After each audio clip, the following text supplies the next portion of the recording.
And before we leave the curriculum committee, I was approached by John Sheffield this week, and after speaking to Ben and emailed the board, and Ben spoke to Dean, we thought during committee would be an appropriate time for John. He had some things that he wanted to share. Does that mean I'm sharing that? You're sharing it.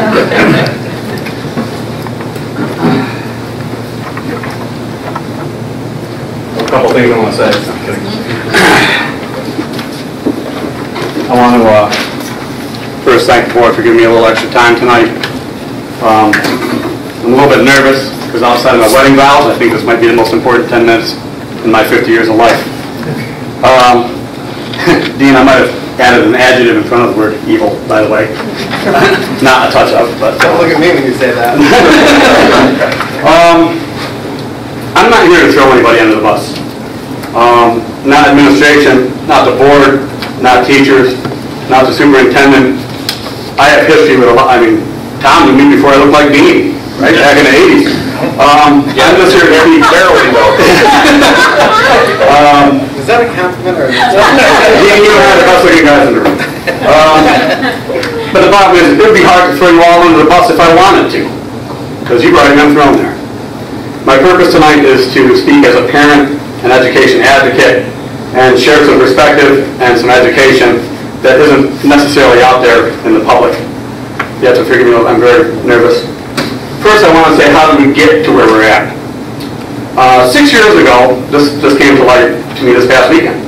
Many boards across the state, not all of them, were given an option to vote whether they wanted to be part of the Common Core and the race to the top, and if they voted yes, they would get some race to the top money. And if they voted no, I believe they thought they'd be able to go on their merry way and not take the money and do their thing. It came to light recently when I talked to a board president in the southern tier in Trumansburg, New York, this past weekend. They voted no. They got a call from the Commissioner of Education. And the Commissioner said to that board president, you might want to re-vote, because if you vote no, you're not going to get the money and you're going to be forced to do it anyhow. And I thought I'd heard it all. Governor Cuomo's policies, he talked about gap elimination. He talked about the tax cap. The tax cap was supposed to be coupled with mandate relief. To my knowledge, we haven't gotten very much relief. They have given more mandates across the state, unfunded and underfunded. Cuomo also did the Common Core and really pushed the race to the top. His recent restoration of funding is a little bit misleading. The last figure I heard, someone can correct me if I'm wrong, this great input of money that we just had in this current budget takes us back to, I think, the pre-2008 levels. He took away $20 and gave us back $5. His agenda all along has clearly fostered the destruction of public education in favor of privatization. And we can talk more on that afterwards if you wish. I have documentation. Everything's documented. So now I have to ask, why has the truth been hard to get? And this is where I'm going to stand up with people in this room and others in this district. NYS has not necessarily been entirely truthful with the public. I don't know if you're all aware of this, but the BOE superintendents across the state, half of their salary is paid for directly by New York State Education Department. They are essentially considered deputy commissioners, and they take their orders directly from NYS. They get their orders, and some of them have been said, do this or else. So then they in turn put pressures on the local superintendents. And I think if you were able to talk to some of them confidentially, I think some of them across the state would support the statement. I know because I've talked to some of them across the state. And then that pressure filters down to administration and then to teachers. And then that intimidation filters into the communities in the form of misinformation and some half-truths. We're being ruled by fear right now. And I think that says, in and of itself, I think that speaks volumes. If you wonder why teachers have been silent, it was mostly because they too have had veiled threats, themselves have not been given the entire picture, and in some cases there have been gag orders issued in certain instances. I'm just here to speak about the parental rights that the parents and guardians have regarding New York State tests. But before I go on, I do not want these people thrown under the bus. Any of them. Not the teachers, no one. Sorry, I'm going to get emotional. I'm going to, pardon the phrase, I'm going to go off script.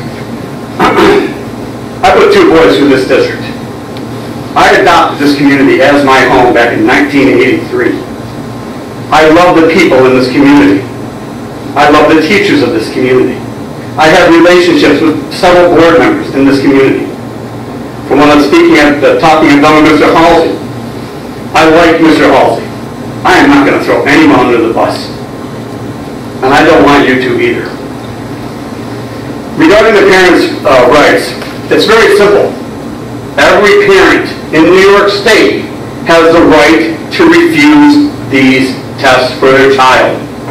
I'm going to avoid the word that must not be said, right? Like Voldemort, you can't say opt out. Let me say this again. Every parent in New York State has the right to refuse these tests. And as a parent and member of this community, I will not lie, I hope that many in this community do just that. The district will not lose money. To the best of my knowledge, no district in New York State has lost money regarding opt-out or refusals. The growth formula used to determine student growth is seriously flawed and not accepted as reliable.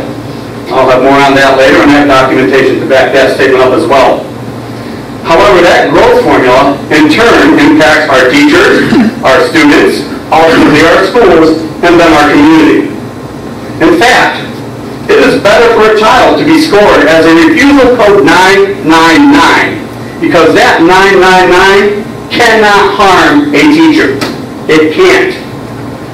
Further, any child that takes the test, no matter their ability level, may have a negative impact on the growth score of a teacher and on the school. It is a crapshoot. There was actually a court case in New York State. I have it right now, but I came across some information just the other day. It was stalled by New York State because they don't have an answer for it in their formula. You know why? Because the formula doesn't work. There was a highly effective teacher. They went from highly effective to ineffective. The state could not figure it out. They wavered on their own formula, gave her a variance, they changed her score. They did that rather than go public with the knowledge and tacitly admit that their formula is wrong. And I'm not sure the public is aware of this fact either. If a child sits for just 1 day out of 3, that child is counted as taking an entire test. Nothing is prorated. Here's what that does. The district will get full credit for attendance for the entire test and help reach their magical number of 95%. By the way, it's okay if you don't get 95% for a year or two. Unfortunately, that child also counts as a full test against their teacher, even though they may have only sat for 1 day. And that, into an already flawed growth score, well, the outcome, I think, is plain to see. Even if every child in the state took the test and there was a valid formula, 50% of them are going to be failures. That's in the best case scenario. As of yesterday, 2 New York State regents spoke very publicly about their dismay and the tests themselves. Dr. Kathleen Cashin, I'll paraphrase instead of reading the whole thing. As a regent of the state of New York, I cannot endorse the use of the current state tests for teacher principal evaluation, since that was not the purpose for which they were developed. The American Statistical Association, the National Academy of Education, the American Educational Research Association have cautioned that student tests should not be used to evaluate individual teachers, nor should they be used for student growth measures until there is clear evidence that they are valid and reliable. And I have evidence to the contrary of that right now. She went on to say, how can we criticize people for opting out? Someone was not told that you can't say that. When the tests have not been verified. We need to cease and desist in the use of these tests until such time as we can be confident in their reliability. If the tests do meet those criteria, then they must be released to teachers and to the public after they are given in the spirit of transparency and accountability. And her statement was also supported by Regent Betty Rosa. Another regent, Roger Tillis, in 2011, he stated back then, the present tests and the way they were scaled were not designed to measure growth year to year. We are years away from actually having in place valid state tests to measure growth. He went on to say at that point in time, at some point pushback is necessary. And for him, the time was now. More recently, in September of 2014, Mr. Tillis addressed the fact in an op-ed piece in Newsday that some students were being set up to fail. So that leads me to this. What do I want for my community from this board? I want you to please be honest. Sorry. Be honest. Let parents know they have the right to refuse. I'm not saying you write a letter to them and say, we want you to refuse, we encourage you to refuse. I know you can't do that. I believe you can, however, let them know that they have the option and inform them. And if you'd like my help in doing that, I volunteer. Those that choose that option, treat them with respect. I really don't want to hear about parents in my community being uncomfortable, pressured, or feeling harassed or intimidated. Respect. Respect their decision as the parent, and thank them for being involved in what are difficult times. I do not want the children to feel pressure to take a test once their parents have stated their wishes. In my opinion, as a parent, an education advocate, and community member, that would be morally and ethically wrong. No bribery to take this test, because that amounts to punitive measures for those that do not.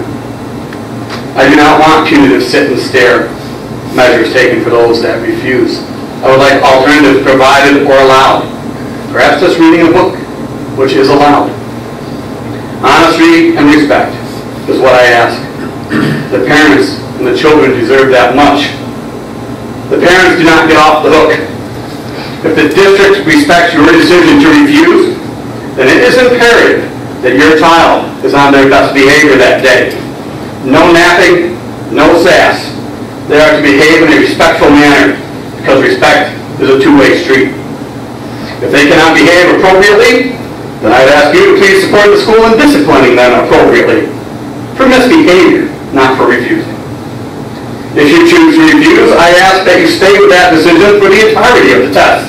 Changing midway would only add bad data to an already bad formula. Do not be afraid to share with your child why they are refusing the test. The lesson here is more important than anything in a math or ELA test. Trust me. If you are a parent who chooses to have your child take the test, then please emphasize, bad formula or not, the importance of them doing their very best that day, as I would hope they would do on any assignment anyway. In closing, we have all been placed in a situation that never should have come about by a governor, who quite honestly has made no secret of his agenda against public education. We have been put in a situation by a legislature that allowed themselves to hold a rushed vote on a budget after only 3 hours of having the governor's plan in front of them. The governor's plan. I didn't have enough paper in my house. The governor's plan was about this thick. I saw it on one of the Assembly people's websites that I was approached and have been speaking with. 3 hours they were given because he did something called a message of necessity that is only supposed to be used in times of emergency. Even as we speak, Mr. Cuomo is already going to be the keynote speaker in a fundraiser for a proponent of charter schools with Campbell Brown, whose husband is a big money charter guy. She makes over $400,000 a year through charter schools herself. The same people who dump millions into his campaign coffers and into the legislature itself for sole control of education. And I do not say that lightly. I can provide information to back that up as well. If you want to go to that fundraiser, by the way, if you come up with $1,250 a plate or $15,000 a table, you can attend it. It's on April 20th down in New York. We have an opportunity here as a community, as parents, grandparents, guardians, community members, a Board of Education and Administration, and teachers to come together as one. Our local control is already being wrested from us through threats and intimidation. We would never allow our children to be bullied in this manner. We should not let our schools be taken from us. Thank you.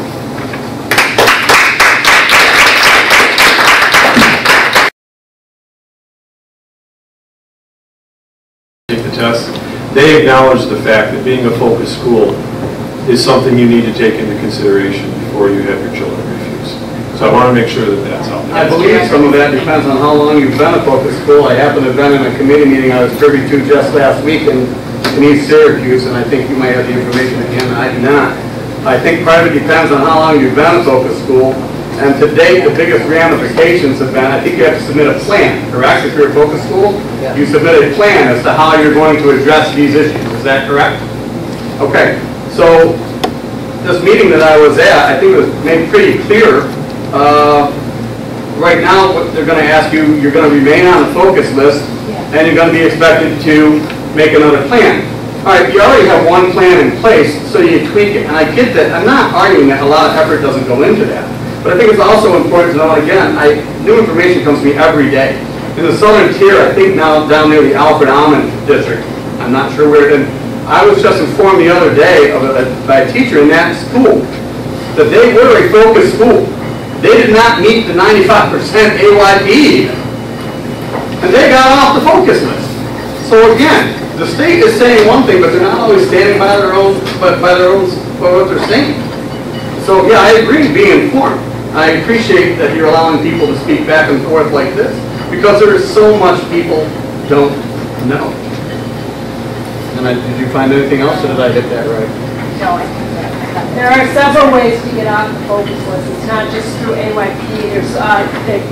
There's a formula for how to get off. So there's several ways. So it might not just be how you fall in the AYP. AYP is performance. Your level 1s, 2s, 3s, 4s. It could be the student growth score, which shows students are growing for so many years in a row. It takes 2 years to come off the focus status. So if that school came off the focus, all schools started on the focus at the same year. The state started at the same time. So it's not, there are no new schools that were added to the focus list. There are just schools coming off of it. So that is part of it. If we don't make participation, we stay a focus school. That is true. What happens if we stay focus school? You continue with writing the plans that you have to write, and you continue going down to Albany 3 times a year, and believe me, it's work. It does take from what you're doing on a regular basis. Jack can speak to it. And it takes from the parent group too, because the parents are out there working just, to help with the teachers to get off that list. It's horrible. As a parent, it's horrible to be placed on that list. We won't even go into why we're there, but everybody in the whole building works very hard to come off of that list. From the kindergarten student to the principal of the building, everybody. It's all you're focused on is getting off the focus list that we've been on because of ELA. And can I just point out, the Layton Elementary sent Battle of the Books teams to the district, not to the county level, 2 years in a row. We're on the focus list. So we wanted to make sure that it's focus on that. Because come on. Well, we can't get off the list yet because that doesn't work into the formula. I mean, we all know it's ridiculous. But ridiculous or not, we have to work to get off of it. And then they won't even tell us we're off it yet. We probably are, but they won't even tell us until September, October, November, what they want. So that we're looking into a whole other year with the focus status, and we're probably not. So none of it's fair. Well, they're holding it over your head. Absolutely they are. Even you guys are laughing. You know what this is all about. We have people in charge who are out to destroy public education. Let's say what it is. We all know that in this room.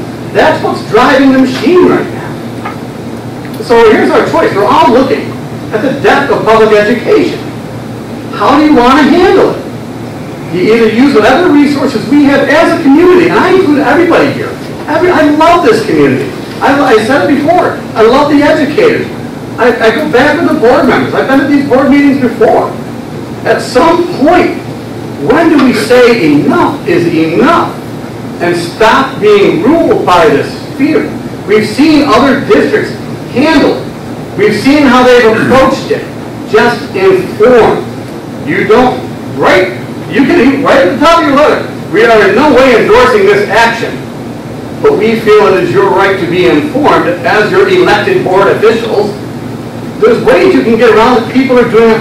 Joe Grella, William Cal, Tim Farr, principals and superintendents throughout the state have addressed these issues already. We're going to be rolled over, people. That new APPR, you have to have done by November. Is that going to give us more local control or take more local away?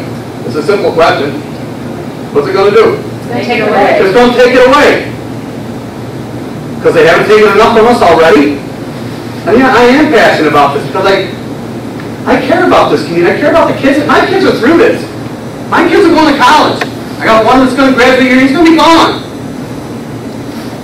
We're going to be rolled over. And if I have to stand up and be rolled over to protect you on that board, or you in this room as a teacher or a parent, then I will. That is my conviction. Thank you, John. Keep fighting. It'd be nice to feel like I'm not in it by myself, because that's how I feel sometimes. You're not. You're not. But I also know that many people in this community, you guys can't say your true feelings because you're afraid, and I get that fear. The teachers can't say. I know they can't. They've told me. How many board members, raise your hand, if bad teachers come to you, say they're afraid to say anything? I know you, some of you have told me. I know there should be some hands up. I know. They're afraid. Doesn't that say something about where we're at? We'll finish this up with one last comment. I'm a parent of 3 kids, 2 in school. I just want to say that obviously you guys aren't happy with what's going on, with what's being taken away from you and what's being taken away from the kids. And you keep talking about how, well, we're not supposed to endorse it, and what's the legality and all of this, and trying to figure out ways to get around it. And what I'm hearing is most parents, they don't know what's going on with all of this. It would be great if we could be informed. And then if we're informed, then we can properly go out and help to fix the problem that we have right here. Nobody, and most people, they only want to hear so much. They'll just shut off their ear. But if we had ways that you guys, I trust my kids to you guys. I wanted to send them to public school. I went through the school system and I was happy. I loved it. I loved all the programs and the teachers, and I thought that they were amazing. And so when I had kids, I was excited to be able to send them through the school district. And I'm not anymore. And it's not because of the district, it's because of everything that's being taken away from you guys in order to give our kids the best. And I think that you guys need to be able to at least inform the community so that we can band together and do what we need to do what's right.